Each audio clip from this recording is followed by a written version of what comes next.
This is my street car. And this is my race car. Do you guys see the problem? I don't have a race car, but I really want one. So I'm gonna start on probably what is my most ambitious journey that I'm ever going to attempt in my life. That's probably not true, but I wanna start flipping cars until I can afford my dream track car, okay? And I'm gonna reveal that at the end of this video. So to let you guys in on a secret, I've never actually flipped anything in my entire life. So this is gonna be really new for me. Bruh. Now, people have always asked me like all my life, and you guys have probably gotten this question too, like, if you could do any dream job in the world, what would it be? And my answer was always like, something with cars, okay? I don't know if that's building, I don't know if that's racing, but one thing I've always wanted to do is have a career in cars. So this is gonna be the next best thing for me, I think, is track driving. This is also something I've always really wanted to do. Now, as far as careers go, I don't know how to be a professional race car driver, okay? I'll admit that to you guys, but I still want my own car that I can track. And this is also something I've always, my entire life, wanted to do myself, is have a dedicated track car, go do track days, enjoy it, race it hard, bring it home, and then do all the maintenance myself. And I think this would be a pretty cool YouTube series to start for you guys. That way we can lead to our next YouTube series, is actually track driving a cool car. Now, when thinking about approaching this, I honestly don't know really where to start besides just going out and finding a car to flip. So let's go do that. Now, the big question is, do I go kind of crazy and buy like a really, really cool car? Or should I just start simple and just do like a basic kind of everyday driver, sort of like sedan thing, like a Camry, a Honda Civic, something like that. So let's go figure that out. And one more thing, there's gonna be some caveats to this, and things might get a little bit complicated, which I'm gonna explain to you guys later in this video. Okay, we have found and purchased our first flip car, but I want to give you guys a little bit of a prologue here because searching for cars, like for a decent flip car that had some really good potential, was so much more difficult than I thought. So I probably looked at, I don't know, maybe 15 different cars, and all of them ended up just being like total junk in one way or another. Some were just like so much more clapped out than what like the listing showed them to be. Like in the pictures, they looked really good, and then when you got in person, like they were, I don't even know how these cars get so clapped out. Like, have you guys ever got your heart broken a little bit when you like see a really cool car that's just been so ruined and so poorly modified that like it hurts a little bit? Like, how could you do that to your car? I just don't understand. That was like the majority of all the cars I looked at. Some of them were okay that I passed on, that I don't know, maybe I should have purchased, but they kind of had like a big fault with them in one way or another. So I just didn't want to move forward with it. One of them was like a really bad oil leak. They said that there was no oil leak or anything weird like that. And then I looked underneath the car and it wasn't dripping, it was spitting oil. It was just really bad. But I want to give you guys a little bit of prologue just to let you guys know, it's just kind of my experience trying to find the first car, because it was not that easy. But anyways, here's some of the filming I got for you guys with the process of searching and trying to find the first flip car. And then a little bit of commentary of me talking while driving to and from these cars I was going to go look at. All right, guys, we got to go find a car to flip. Now, I was searching this morning and I found what would have been the most perfect starter car to the series. And it was a 1999 C5 Corvette. It wasn't automatic. It did have tan interior. It was listed for $8,000. And I told him, I was like, hey, like I can come pick this car up tonight. I was like, are you free at like 6 or 7:30 or whatever it was? And he's like, yeah. So I was like, we're ready. I was about to go to the bank, pick up the money, and then drive there. I was definitely gonna lowball him, okay? Like, he was asking $8,000, and the big issue with the car is that it had like a misfire. So he had like a PO 300 code, but I was like, that's kind of a risk I'd be willing to take. But the car sold before I could get to it. So I realized I gotta move really quick with this kind of stuff. So we're back on Facebook Marketplace, and we're gonna try to find something that we can hopefully flip tonight or tomorrow. I'm not like quite sure what strategy I should approach with this. Like, should I like try to negotiate a little bit over text, or just say, hey, I'm ready to show up and buy the car, and then hit him with the in-person lowball? This Acura TSX looks interesting. Looks kind of beat to crap though. I don't know what's wrong with it at all. Okay, we're gonna pass this one. Yeah, this car doesn't work and looks so mistreated. Okay, next. Ooh, a mini convertible with 64,000 miles. Has a small leak in engine coolant line with a temporary fix. You know what, let's give this guy a message. Yeah, I think the way I'm gonna do this, I'm just gonna ask him to come see it. I don't even wanna try to negotiate over Facebook Marketplace. I just wanna show that I'm extremely interested and that I'm ready to come pick the car up for a low ball. I don't know, I probably too should like, think of like a better message to some people rather than just, hey, are you available tonight? I'm gonna pick up the car. There's gotta be something that's more like enticing to the brain of the seller. That's what I gotta tap into, the seller's brain, okay? And I feel like when it comes to negotiating, I don't think I'm like a super bad negotiator. I think what I'm really good is saying no and then walking away from something. That's like my superpower apparently. But really talking somebody down on price without just walking away, because usually I feel like I go too hard. Okay, this Chrysler 300 is intriguing to me, but I'm not sure if the best first car to start this with is one that doesn't run. I feel like that may not be the best idea. It's also so unclean. Well, it never hurts to lowball, which is what we'll do. Okay, we're not gonna say thanks. We're just gonna send that message and Sassy Key. That's her name, Sassy Key. I like that. All right, Sassy. Because I feel like a car like that, if they'll let go for like 500 bucks, I just take it off their hands, I tow it away. Clearly they just don't wanna deal with it. Okay, messaging this guy on my phone for this 2008 Toyota Solara. He said that it runs and drives really well and that it doesn't have any check engine lights, AC works well. The only problem with it is the plastic rear window on the convertible top is missing, which I feel like I could do myself. So let's message this guy, what he says. Ooh. Okay, this Z4 looks interesting. Let's message this guy. So it's got 100,000 miles with a manual transmission, has some paint fading. That's okay. Rest of the body's in good shape. Oh, it is a clean title, but they said the interior is taken apart to be a track car. Whoa, it's kind of rough. Well, let's lowball him, as we do here. Hi, is your Z4 still available? And if so, is there a good time that works for you where I can come check it out and purchase? What? Ran out of characters. Oh, I guess that's all it's gonna let me type. Okay, send message. I wanna buy your Z4. All right, guys, we're gonna go check out this Toyota Solara. It's a 2008. It seems like they KBB around the $5,500 mark, maybe a little bit more if they're in really, really good condition. The car is like 110, 120,000 miles, somewhere in there. He says everything works perfect. So that's really good. Mechanically, it functions, and the convertible roof functions well, which is important. The only real big issue is that it's missing a window. There's a hole in the car. Specifically, it's the rear window, but in terms of price, I will not pay over $3,000, and I don't even want to pay that. So I'm gonna hit him with like, I don't know, 25, and then see what he comes back with. But like $3,000 is my max. And that's what I'm saying right now as I'm thinking the car's in relatively good condition, minus just that, obviously the rear window, and then the seat has a pretty big tear in it, but that might be fixable. I feel like some Chris fix, get that seat back together. Okay, the Z4 guy messaged me and we're about 5 minutes away from checking out the Solara.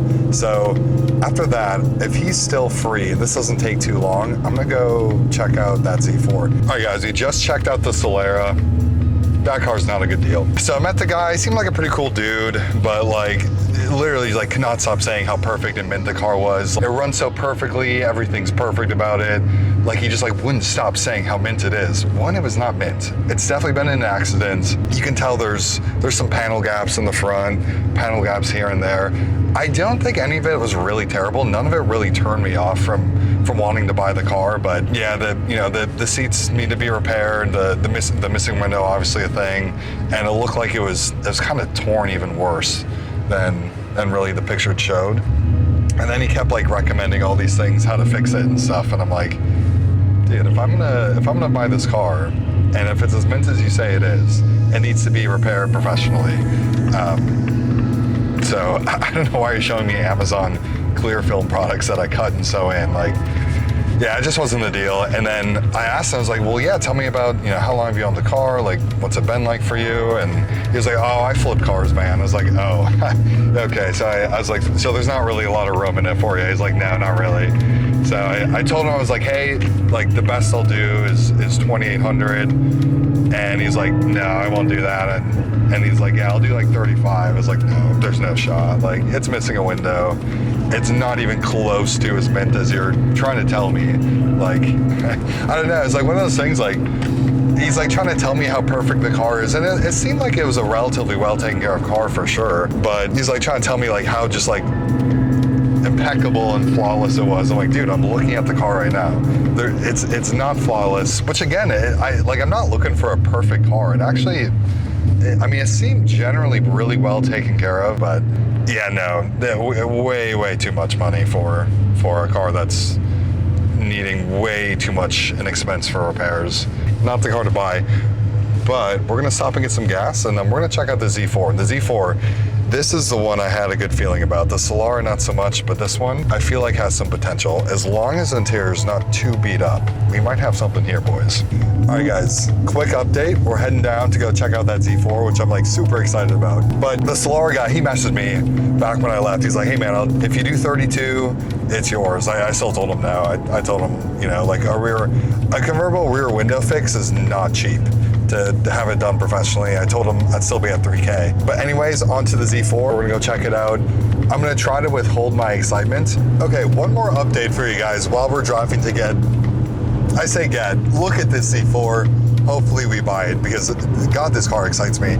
But the guy with the Solara, he was like, hey, well, we could do a coin flip. If you win 3,000, if I win 3,200. And as much as I appreciate gambling, I don't believe in it. I don't ever gamble. That's just not a thing I do. I think it's actually amoral or immoral, not amoral, immoral. I don't think gambling is morally neutral, but I told him, no, I'm not going to do that. I told him, hey, offer stands at 3K. So if he changes his mind, maybe we'll go pick up the Solara. But yeah, that was a funny thing for him to text me. But yeah, I'm not a gambler. All right, guys, WTF, that was another car flipper.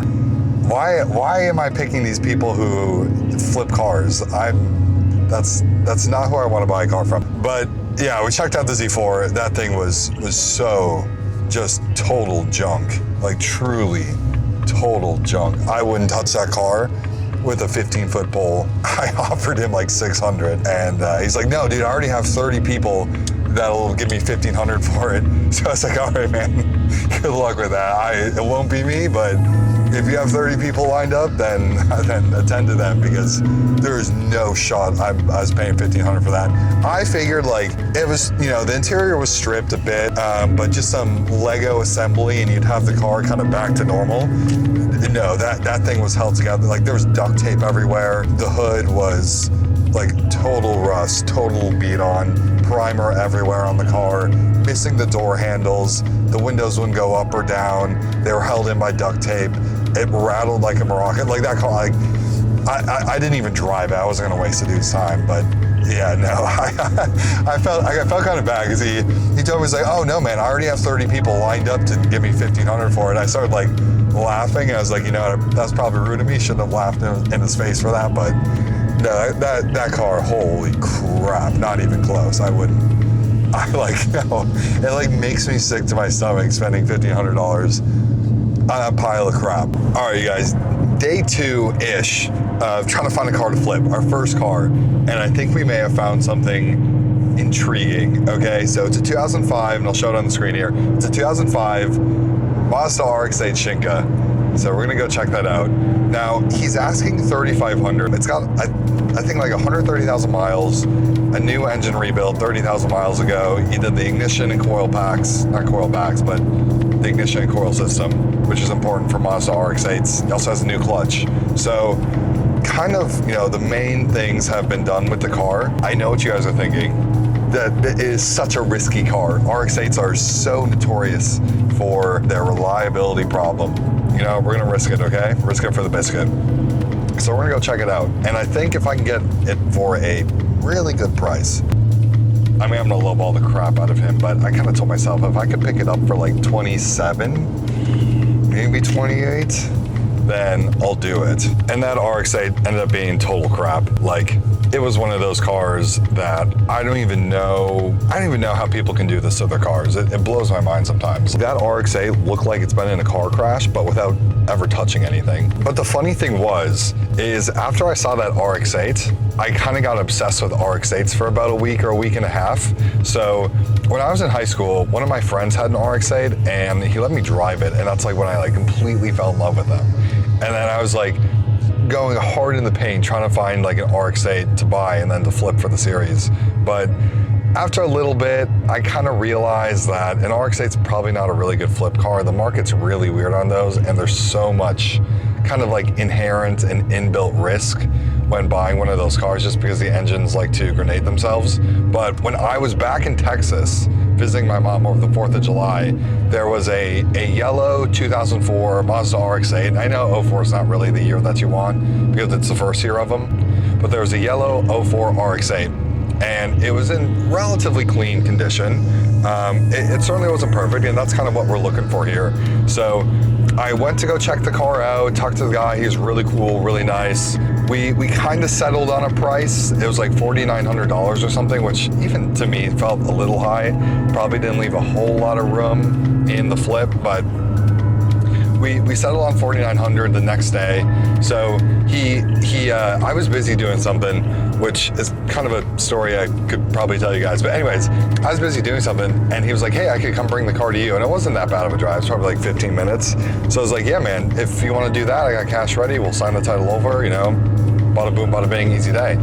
So he drives the car over and, you know, I get out the cash, he gets out the title, I'm reading the title. The title is a bonded title, and I don't even know what that means. I've never heard of a bonded title before. So I was like, oh, you know, I asked him, I was like, what is this? What is a bonded title? He's like, yeah, well, you know, I lost the title and then I had to go get a new one, and it's gonna be bonded for another like 2.5 years. And after that, you can go get a clean title and it kind of resets itself. I was quickly like searching Reddit and Google trying to figure out what a bonded title was because I had no idea. I've never dealt with them before. I've dealt with like salvage and rebuild titles before in my life, but never a bonded title. But after doing some research, you know, knowing that I'm gonna sell this car later, that's the goal. A bonded title is gonna make selling it really, really difficult. Like, I've sold salvage titles before and they just get really, really difficult to sell. So I told him I didn't want to do this. And I felt really bad. He was really cool about it. He's like, hey man, I totally get it, no worries. And then he sent me a message on Facebook Marketplace later, and he's like super apologetic for it. And I was like, yeah, hey man, not a big deal. I know I feel bad that you drove the car to me. Again, it was only like a 15, 20-minute drive, but you know, still he drove the car to me so I could buy it. But he never told me it had a bonded title. Like, dude, you should have told me that. I asked him if it was a clean title, like it's not a salvage or rebuild. He's like, nope, not a salvage or rebuild. So I was like, cool, that just means it's a perfect cut and clear clean title. And it wasn't, he didn't tell me. So I felt really bad like backing down from the deal, but like when he brought out the title and it wasn't clean, it was bonded, I mean, I feel like, you know, I don't feel like that bad. You know, you should have told me that like right away, right? You know, before moments of me actually signing the title over. But yeah, that one fell through. After that, I was kind of thinking to myself, okay, I really, really should let go of the RX-8 idea. As much as I would love to own one of those cars and kind of like, it's not the smartest car to own. It's like one of those cars that like you really want, but you shouldn't have, okay? The forbidden fruit is what the RX-8 is to me. But after that, I kind of realized, okay, yeah, maybe I should like kind of skip on the RX-8 deal. And without further ado, let me show you guys the new car to the channel and our first flip car. Welcome to the 1999 BMW Z3 2.3 Roadster 5-seat manual. Well, that was kind of a mouthful.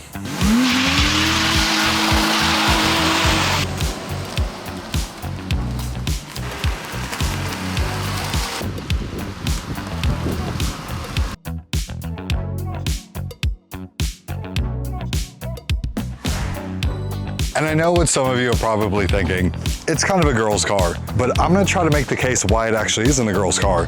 This is actually a Bond car. This was Pierce Brosnan's debut 007 film in GoldenEye, the car that he drove in James Bond. So I don't actually think it's that much of a girl's car. It's kind of a girl's car, let's be honest. So I picked this car up on Facebook Marketplace for $3,000. They were asking for, but I talked them down to $3,000. It was an hour-and-a-half drive, and it was actually a bit of a process along the way.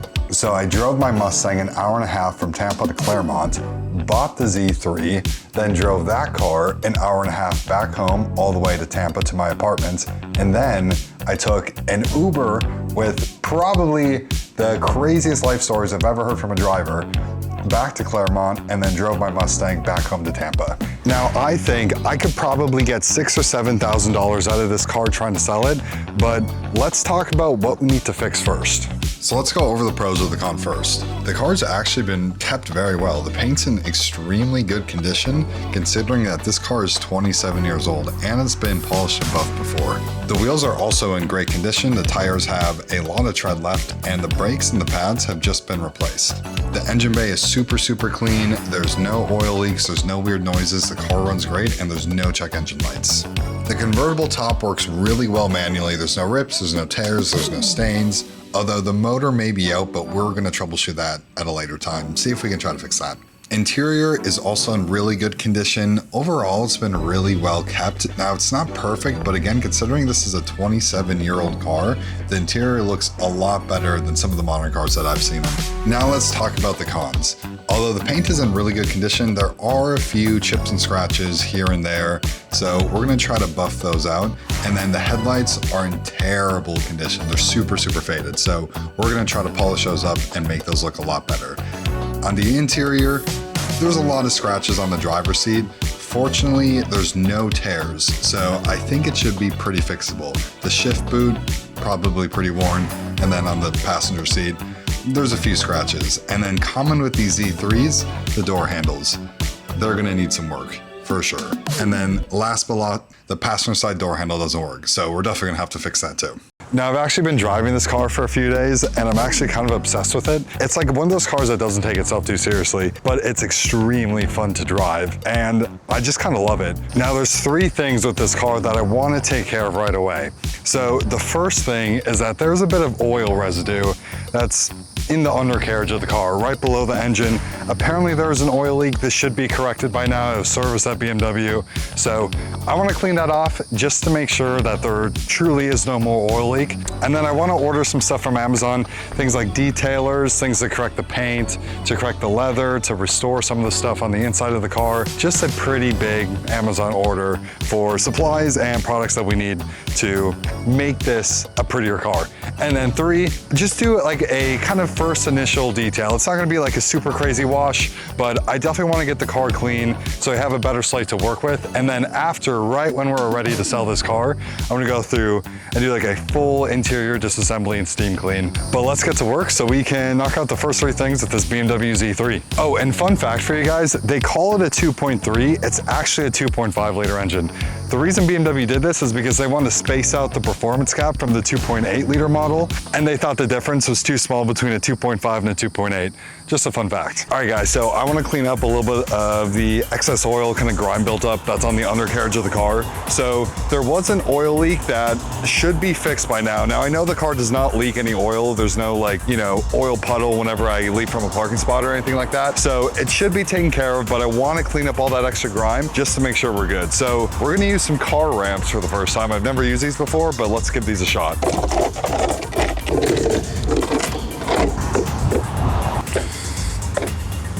This was my first time ever driving a car up on ramps, and I didn't even stall it once. That's because I stalled it 3 times. It might be a little hard to see on camera, but what comes off on my finger is pretty gross, so we need to get this clean. So I'm using my favorite cordless pressure washer I got from Amazon. It's not really a pressure washer, but it kind of is. Now, I did use a degreaser underneath the car before this, but I totally forgot to hit record on my camera, so this is all the filming I got cleaning the underside. So as you guys can see now, it's so much cleaner underneath here. All that oil and grime is gone. So we'll just monitor it for now just to make sure that none reappears. And then I also got my shoes a little dirty, so I decided to pressure wash those too on camera, but they actually cleaned up pretty well.